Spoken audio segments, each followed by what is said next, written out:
Some conversations begin as ordinary check-ins and end up changing the way everything feels afterward.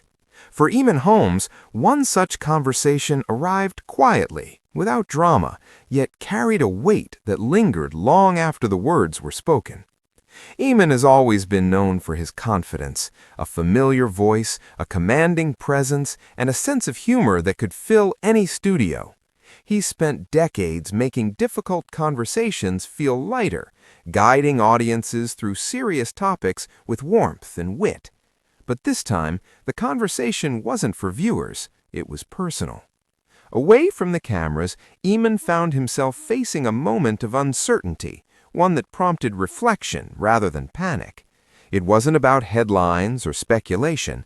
It was about listening to his body, acknowledging concern, and admitting that even the strongest voices sometimes need reassurance.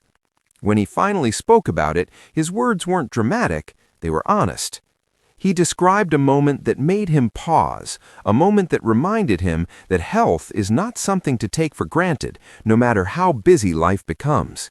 It wasn't fear that dominated the experience, it was awareness, a realization that slowing down can sometimes be the most responsible choice.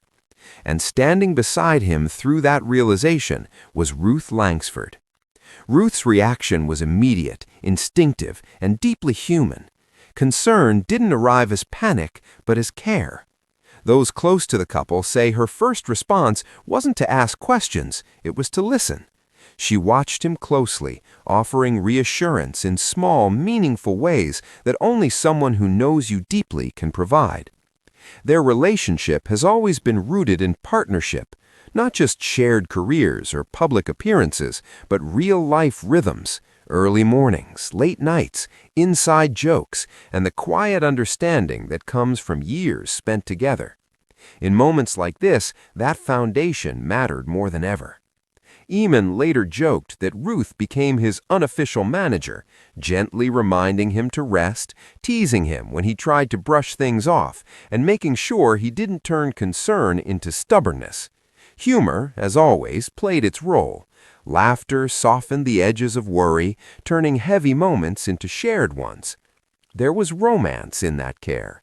Not the cinematic kind, but the everyday kind. The kind that shows up in small gestures, a hand on the shoulder, a cup of tea placed nearby without a word, a look that says, "You're not facing this alone."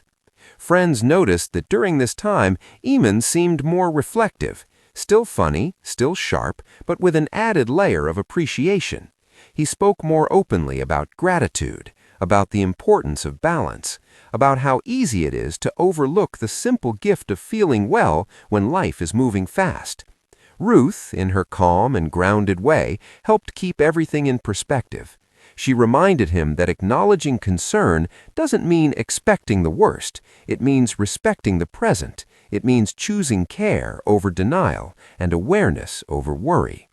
Their conversations during this period weren't heavy. In fact, many were surprisingly light.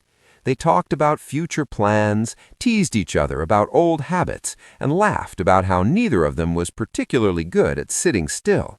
It became a shared reset, a moment to reconnect, not just as presenters or public figures, but as partners. When Eamonn eventually spoke publicly, the response was immediate and warm.